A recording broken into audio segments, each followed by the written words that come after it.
Núna, já, þið komið sæl og gott að vera með ykkur hér í kvöld. Ég langar að taka fyrir viðfangsefni sem er líklega það óvinsælasta í Guðsríkinu í dag ásamt því að tala um peninga.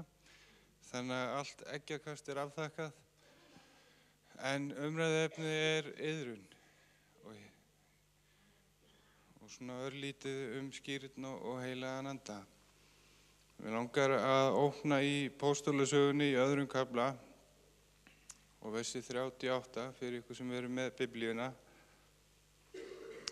Að þar stendur: Pétur sagði við þá, gjörið iðrun og látið skýrast hver og einn í nafni Jesú Krist til fyrirgefningar synda yðar og þá munu þér öðlast að gjöf heilagan anda.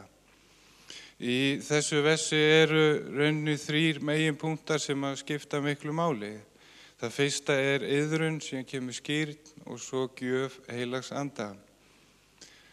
En það fyrsta sem ég langar að taka fyrir og svona leggja mest áherslu á er iðrun. Og þá er líka gott að varpa þessari spurningu fram: hvað er iðrun eða hvað þýðir hún? Iðrun er fyrst og fremst að breyta hugafari sínu. Það er að segja að rót sannrar iðrunar og hún er fólgin í því að breyta hugafari sínu gagnvart synd, Guði og sínu eigin andlega lífi. Iðrun, hún er ekki að segja fyrirgefðu og halda síðan áfram að gera ranga hluti. Iðrun þýðir líka að snúa við. Það er að segja, ef að syndin er hér og Guð er hér, þá sníið mér í burtu frá syndinu og labba til Guðs. Svona fannst mér gott sem að Inga sagði áðan að láta af hlutunum. Það er iðrun. Margir hafa líka komið með margar góðar útskýringar á því hvað iðrun er og eflaust getur lesið heilu bækurnar, ritgerðnar og fullt af prédikunum. En þetta er fyrst og fremst, þetta snýst hugafarsbreytingu. Að við lærum að vera sammála Guði. Fyrsta orð fagnaðarins, það er iðrun. Og mig langar aðeins að fara með ykkur í Matteus og Guðspjall í 3. kaflan. Því að þar talar Jóhannes skýrari þegar hann, vitum að hann ryður veginn fyrir Jesú. Og hvað er það fyrsta sem hann boðaði? Þar sjáum við frá fyrsta versi. Á þeim dögum kemur Jóhannes skýrari fram og prédikar í óbyggðum Júdeu. Hann sagði: gjörið iðrun, himnaríki er í nánd. Jóhannes, hann var sendur til þess að ryðja veginn, til þess að undirbúa komu frelsarans í heiminn. Og hann kemur strax með þennan megin boðskap að fólk ætti að taka háttaskiptum. Og síðan þegar Jesús stígur fram, þegar hann er búinn að vera þarna í eyðimörkinni í 40 daga, hann er búinn að fasta og búinn að standast þessar freistingar sem að óvinurinn leggur fram fyrir hann, að þá getum við séð hvað það fyrsta er sem að Jesú predikaði. Það er í Matteus 4:17. Upp frá þessu tekur Jesús að predika og segja: gjörið iðrun, himnaríki er í nánd. Og sama má segja með póstulana að það fyrsta sem að þeir predikuðu var iðrun. Og eins og við sáum hérna í upphafsversunni þegar Pétur er að tala, gjörið iðrun. Og Páll póstuli segir: takið háttaskiptum með endurnýjung hugafarsins. Það er iðrun líka. Í rauninni er iðrun, hún er upphafið í átt að sigri frá synd í lífum okkar. Og er rauninni eitthvað sem að ættum að lifa stöðulega í. Ég er ekki að segja að við eigum að vera að berja okkur niður fyrir að vera syndarar. Það er rauninni þessi meðvitund það að við þurfum stöðugt á náð Guðs að halda. Hvern einasta dag, hverja stund, hverja mínútu, alltaf. Og er rauninni líka bara til þess að við getum haldið auðmýktinni, að við séum ekki að hrókast upp og halda þessum betri en aðrir. Mér langar líka að nefna það sem að iðrun er ekki. Ég nefndi áðan að iðrun ekki að segja fyrirgefðu og halda svo áfram að gera sama hlutin. Það þarf að snúa sig frá því. Iðrun ekki heldur samviskubit eða sektarkennd. Það eitthvað sem kemur úr hinu neðra og hefur ekkert með Guð að gera. Ofta þá gerum við mistök og kannski líður okkur ekkert illa yfir því að hafa gert þetta, en við vitum þetta var rangt. Að þá oft þessi viðbrögð að við reynum að láta okkur líða illa, að reynum að refsa okkur fyrir að hafa gert einhverja vitleysu. Það hefur ekkert með iðrun heldur að gera. Svo erum við oft þjökuð af sektarkennd fyrir einhverju sem við höfum gert. Það heldur ekki iðrun. Iðrun að snúa sig frá. Hluti af iðrun líka yfirbót. Þeir sem hafið unnið 12-sporakerfið, þið þekkið hvað 9. sporið snýst að bæta fyrir brot sín. Og dæmi þetta má nefna með minnir að hafa verið Sakkaus tollheimtumaður. Þar kemur akkurat dæmi fyrir 12-sporakerfið. Að hann sagði helming eigna minna gef ég fátækum og hafi ég haft einhverjum að það muni gefa honum 4-falt tilbaka. Og það kemur líka oft þessu spurning, til hvers þið í þessu 12-sporakerfi? Ekki Guð hvort þeir búin að fyrirgefa ykkur allt sem það gert? Guð, hann hefur þegar fyrirgefið allt það sem við höfum gert, en það ekki þar með sagt að fólki sem við höfum brotið á hafi gert það. Þess vegna það hluti af þessari yfirbót að fara til fólks og vera tilbúin að bæta fyrir brot sín. Síðan annað sem hefur fellt marga guðstjóna, það að þeir hafa ekki viljað að iðrast. Þeir hrókast upp og halda þeir séu eitthvað meiri en aðrir. Og líka oft það sem einkennir þannig einstaklinga að setja bara varúðarmerki á þannig predikara sem eru uppteknar að því að tala illa aðra eða gera lítið úr þeim, að þeir hafa yfirleitt alltaf eitthvað að fela sjálfur. Og síðan það annað sem líka ber að varast, að stundum þá hefur það komið upp að fólk fundist að vera í aðstæðu þar sem finnst það ekki mega að gera mistök. Það heldur að ef þau viðurkenna þá munu allir missa álit á þeim og þau klúðri öllu. Ég árið 2005 þá var ég unglingaleiðtogi á Selfossi. Ég byrjaði með 0 unglinga á fyrstu samkomu og kom upp í 60 á 2 mánuðum. Það búið gríðarleg vakning og ég var með trúbókshóp líka og fór út all land og síðan fór ég og skoðaði klám. Og ég þorði ekki að viðurkenna. Ég fannst ég ekki mega að gera mistök. Og það sem rauninni gerist smá saman að þetta vindur upp á sig. Þetta fer alltaf að hafa meiri og meiri truflandi áhrif á mig. Þannig að fósturmaðurinn og annar öldungar að þeir báðu mig að víkja til hliðar og taka til í lífi mínu. Þannig að af því ég þorði ekki viðurkenna þetta að þá eyðilaði þetta fyrir mér. Og þess vegna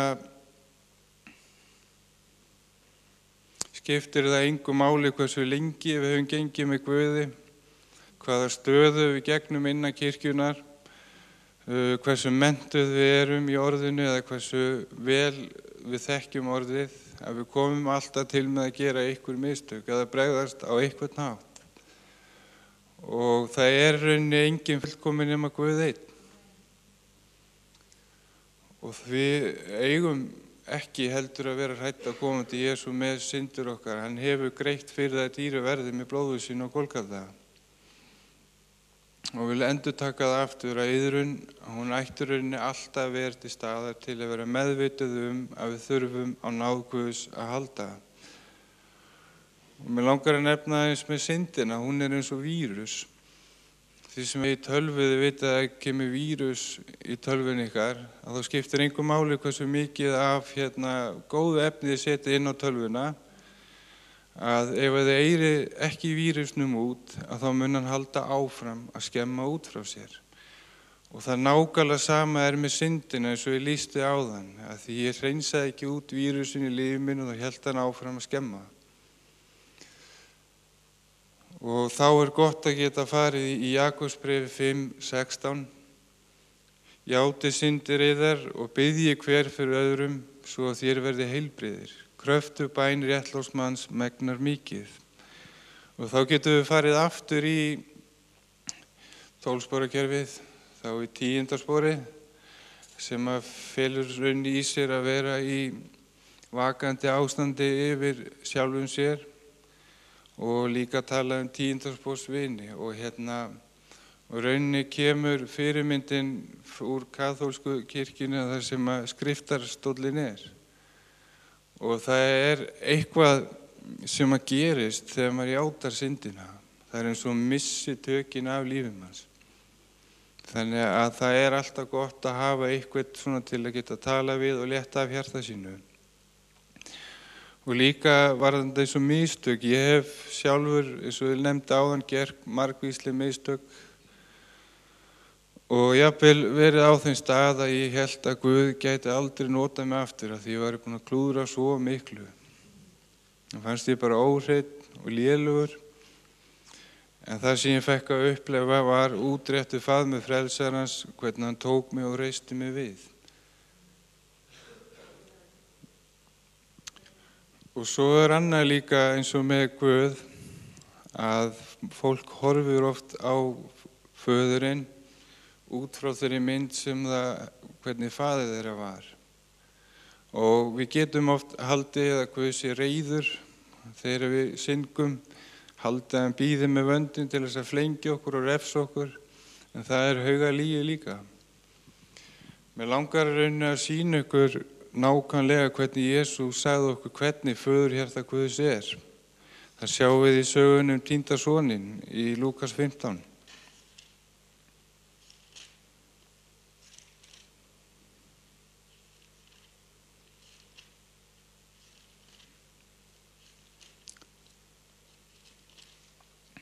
Það lesa aðeins svolítið slatta af þessu minna frá 11. En sagði hann, maður nokkuð átti 2 sonu. Sá yngri þeirra sagði við föður sinn, faðir, lát mig fá þann hluta eignanna sem mér ber. Og hann skipti með þeim eigum sínum. Fáum dögum síðar tók yngri sonur allt sitt fé og fór burt í fjarlægt land. Þar sóaði hann eigum sínum í óhófsömmum lifnaði, en hann hafði öllu eitt var mikið hungur í því landi og hann tók að líða skort. Fór hann þá og settist upp hjá manni einum í því landi. Sá sendi hann út að lendur sínar að gæta svína. Það langaði hann að serja sig á drafinu svínin átu en enginn gaf honum. En nú kom hann til sjálfsins og sagði hve margir eru daglaunamenn föður míns og hafa gnægð matar en ég ferst hér úr hungri. Nú tek ég mig upp her til föður míns og segi við hann, faðir, ég hef syngað á móti himninum og gegn þér. Ég ekki framar verður að heita sonu þinn. Lát mig vera sem einn af daglaunamönnum þínum. Og hann tók sig upp og fór til föður síns. En hann var enn langt í burtu, sá faðir hans hann og kendi brjóst hann. Hljóp og féll hálsunum og kysst hann. En sonurinn sagði við hann, faðir, ég hef syngað á móti himninum og gegn þér. Ég ekki framaverður að heita sonur þinn. Þá sagði faðir hans við þjóna sína, komi fljótt með hennar bestu skikki og færið hann í, dragi hring á hönd hans og skó á fætur honum.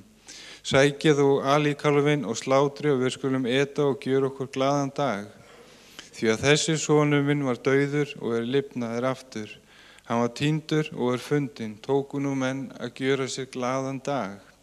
Síðan gefur Jesú líka margar aðrar dæmisögur. Hann talar að það verður fögnuður á himnum yfir einu syndara sem gerir iðrun. Og líka að þegar einhver villist frá, 1 af 99, þá fer hann og nær í hann aftur. Það sem rauninni má sjá í þessari sögu nákvæmlega hvernig föðurhjarta Guðs Alltaf fyrst sjáum við þarna soninn sem tekur út arf sinn og það má rauninni setja hann í líkingamynd við okkur sem höfum átt svona neyslu líf. Að við sóum öllu lífi okkar í vitleysu og þó svo kannski höfum ekki lent í því að borða, reyna að stela mat frá svínum, að þá höfum við kannski verið á þeim stað að við viljum ekki vera hana lengur. Jafnvel vilja taka líf okkar og götunni og annað og verið á slæmum stað. Og hann kemur til sjálfs síns og hann vill fara aftur til föður síns. En hann greinilega þekkti ekki föður sín nógu vel. Því að hann hélt það að hann myndi bara hætta að vera faðir hans og hann myndi bara láta hann vinna. En við sjáum það nákvæmlega að Guð, hann ekki reiður þegar við gerum mistök. Ég ekki að segja að sé allt í lagi að synga því hann fyrirgefur okkur alltaf. En þegar okkur verður á, að þá eigum við að koma til hans. Við sjáum nákvæmlega þarna hvernig faðirinn brást við og þetta svo mynd sem að Jesú gefur okkur af föðurnum. Þannig að sannleikurinn sá að Guð ekki reiður, hann býður með opinn faðminn til þess að geta miskunn á okkur. Ég nefndi áðan að það væru 3 megin hlutar í þessu versi sem ég opnaði með og það fyrsta skírn. Orðið skírn kemur úr grísku orðinu baptísó og þýðir að dýfa undir eða flæða yfir og það hefur ekkert með barnaskírn að gera. Skírn merkir líka að grafa gamla lífernið og unga börn hafa ekkert gamalt líferni til þess að grafa. Og mér finnst mjög flott bók sem að einn færeyskur prestur gerði einu sinni. Hann bjóti bók allt sem Biblían segir barnaskírn. Bjóti mjög flotta kápu og fólk keypti þetta og opnaði og tóma blaðsíður. Þannig að skírn hefur ekkert með börn að gera. Jesú tók börnin í faðm sér og hann blessaði þau. Það var að blessa börnin. Þannig að skírn merkir að grafa gamla lífið.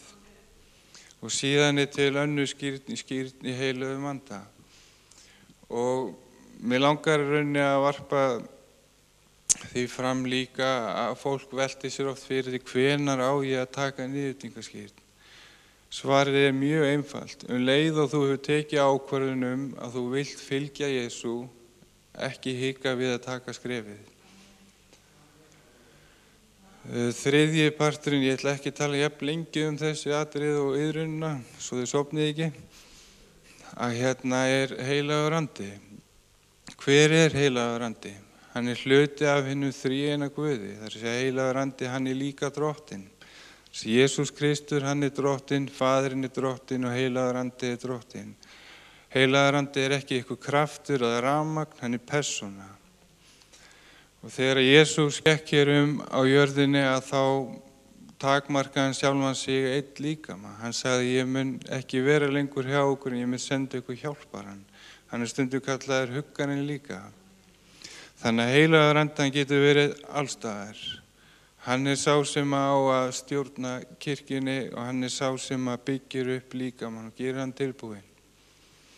Heilagur andi gefur okkur líka gjafir og eitt talað tungutal. Og til þess að taka allan vafa af að þá eitt vers sem að fólk heldur oft fram að það sé ekki öllum gefið að tala tungum. Af því að stendur ekki tala allir tungum. En þeir skilja ekki að þarna ekki átt við þetta persónulega tungutal til að byggja okkur upp, heldur að tala spámannlegt tungutal.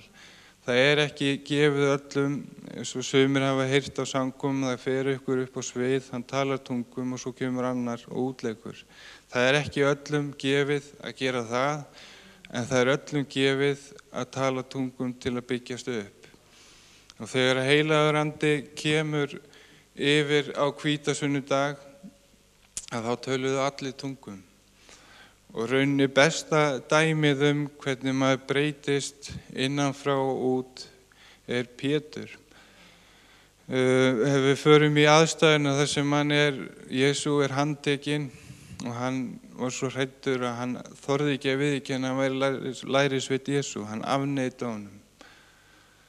En þarna á hvítasunnudag eitthvað sem að gerist. Jesús hafði sagt við Pétur að hann myndi fá honum líklega himnaríkis og til að leiðrétta annað ef að fólk hefur trúað þessari vitleysu að Pétur sé með lykilinn á gullna hliðinu og sé dyravörður í himnaríki, að þá það ekki heldur rétt. Þegar að Jesús segir, ég mun fá þér lykla himnaríkis, þá segir hann að Pétur muni fyrstur predika fagnaðarerindi þegar heilagur andi kemur. Og hann stígur fram og mér minnir að það sem ég las áðan sé það fyrsta sem að Pétur sagði, gjörið iðrun. Þannig að hann breyttist algjörlega innan frá út, frá því að vera gunga í að vera hugrakkur maður. Og líka eins og með heilagan anda að hann persóna og rauninni svona besti vinur sem við getum eignast. Og fyrsta reynsla mín af heilagum anda var akkurat hérna á áfangaheimilinu. Þá var það haustið 2000 að ég hafði verið nýkomin úr biblíuskóla. Mér fannst eins og eitthvað vantaði. Ég fór og ég keypti mér bókina Góðan dag, heilagur andi eftir Benny Hinn. Og mér fannst að ég gæti bara tekið einn kafla á dag og reynt að koma því í virkni í lífi mínu. Þannig að smá saman fór ég að kynnast heilagum anda sem persón. Ég kveikti á kerti, kveikti á lofgjörð, bað hann að koma og bara var í nærverunni. Og það sem ég upplifði var mikill friður og innri ró. Hann vill líka tala til okkar ef við viljum hlusta. Og hann sannfærir líka synd og réttlæti. Þannig að lesa svona bækur líka gott til þess að styrkjast í trúnni. Og svona hvetja ykkur til að nálgast þessa bók ef hún til einhvers staðar. En að lokum, langar mig að gera svolítið djart, að gera áskorun á okkur.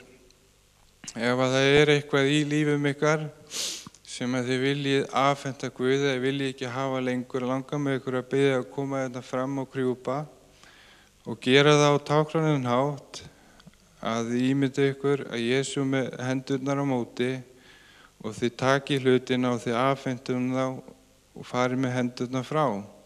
Hvað þetta algjörlega á milli ykkar og Guðs. Ég veit allavega að það eitthvað sem ég ætla að afhenda. Og mér finnst það gott sem að Inga talaði tóbakið áðan, að þetta líka algjör tímasóun að vera sötræðið í sig. En já, ég ætla bara að leggja þessa áskorun á okkur og takk fyrir mig.